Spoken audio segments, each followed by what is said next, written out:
ආයි මම කීටයක් එකක් හදා ගන්න ඕනේ මගේ බොයිෆ්‍රෙන්ඩ්ට දෙන්න. හැබැයි මම මේක කලින් රේසින් බඩු ඕඩර් කරලා නැහැ. ඔයාලට කියලා පුළුවන් නේද මේ වැඩේ ලස්සනම කරගන්න කියලා ඇහුවේ කංගියෙන්. ඔව් මට කියලා ලස්සන වැඩේ කරගන්න පුළුවන්.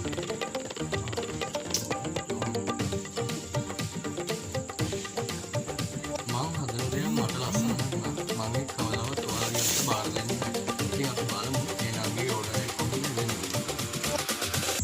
මම මේකට පාවිච්චි කරන්නේ එපොක්සි රේසින් 1:1 අනුපාතය.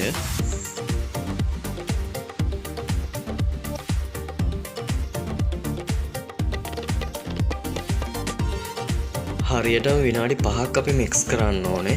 රේසින් හાર્ඩ්නත් එක්ක මික්ස් කරද්දී හැම වෙලාවෙම එකම පැත්තට මික්ස් කරන්න බලන්න. එතකොට එයා බබල්ස් එන එක අඩුයි. දැන් මේ විදිහට පළවෙනි ලේයර් එක මම දා ගන්නවා.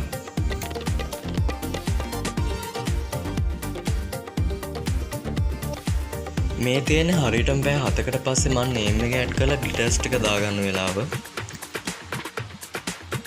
පැය 7ක් 8ක් ගියා වුණත් පළවෙනි ලේයර් එක හොඳටම වේලා නැති වුණත් අපේ වැඩේ කරගන්න ඒ ඩ්‍රයි වෙලා තියෙන ප්‍රමාණය හොඳටම ඇති.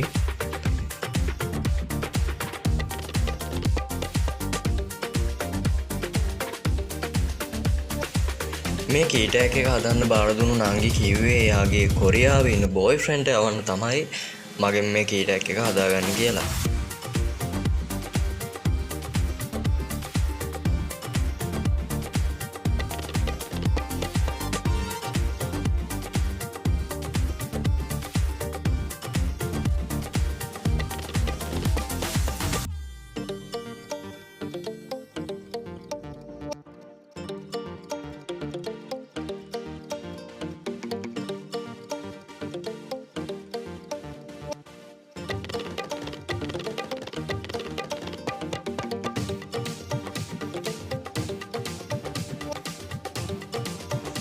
මේ විදිහට අකුර ඇතුලේ කරන ඩිසයින් එක ඉවර වෙලා අන්තිම රේසින් කෝට් එක දාගන්නයි හදන්නේ.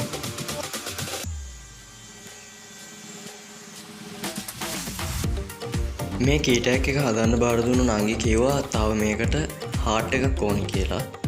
අපි ඒ හાર્ට් එක හදන විදිය බලමු.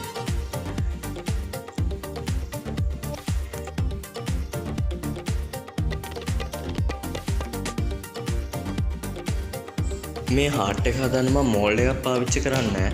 ඒ වෙනුවට ට්‍රාන්ස්පරන්ට් ෂීට් එකකින් කපාගත්ත හાર્ට් එකක් තමයි මම යූස් කරන්නේ.